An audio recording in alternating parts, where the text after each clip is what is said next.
एक गांव के पास एक घना जंगल था जिसे लोग जादुई जंगल कहते थे। कोई भी उस जंगल में जाने की हिम्मत नहीं करता था।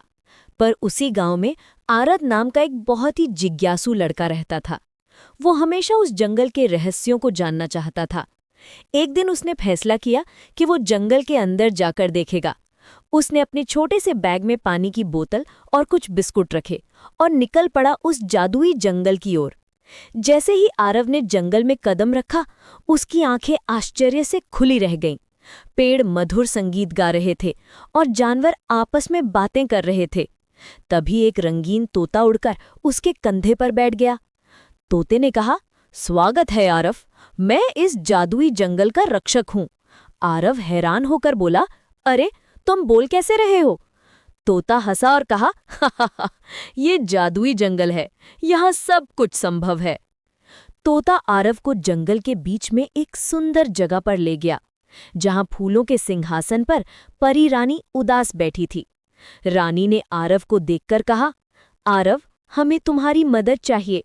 एक दुष्ट जादूगर ने हमारे जंगल की खुशी का स्रोत जादुई फूल चुरा लिया है। उसके बिना हमारा जंगल अपनी चमक खो रहा है। आरव ने मुरझाए हुए फूलों और उदास जानवरों को देखा। उसका दिल भर आया। उसने बिना एक पल सोचे कहा, मैं आपकी मदद करूंगा, मैं उस जादुई फूल को वापस लाऊंगा।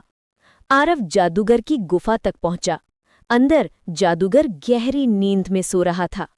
उसके पास ही एक कांच के बक्से में जादुई फूल चमक रहा था। आरव ने धीरे से एक पत्थर उठाया और उसे गुफा के दूसरे कोने में फेंक दिया। खट की आवाज से जादूगर की नींद थोड़ी हिली और इस मौके का फायदा उठाकर आरव ने फुर्ती से फूल वाला बक्सा उठा लिया और वहां से भाग निकला। जब आरव फूल लेकर वापस लौटा तो पूरा जंगल खुशी से झूम उठा। जैसे ही परी रानी ने फूल को छुआ, जंगल फिर से रोशनी और रंगों से भर गया। पेड़ फिर से गाने लगे और जानवर खुशी से नाचने लगे। परी रानी ने आरव को धन्यवाद दिया और कहा, आरव, तुमने आज बहुत बहादुरी का काम किया है। याद रखना, सच्ची बहादुरी डर ना लगने में नहीं, बल्कि डर के बावजूद सही काम करने में है। आरव अपने घर लौट आया, लेकिन अब वो पहले जैसा नहीं था। उसने सीखा था कि असली जादू किसी छड़ी में नहीं, बल्कि हिम्मत और अच्छे दिल में होता है। और यही हिम्मत हमें किसी भी मुश्किल से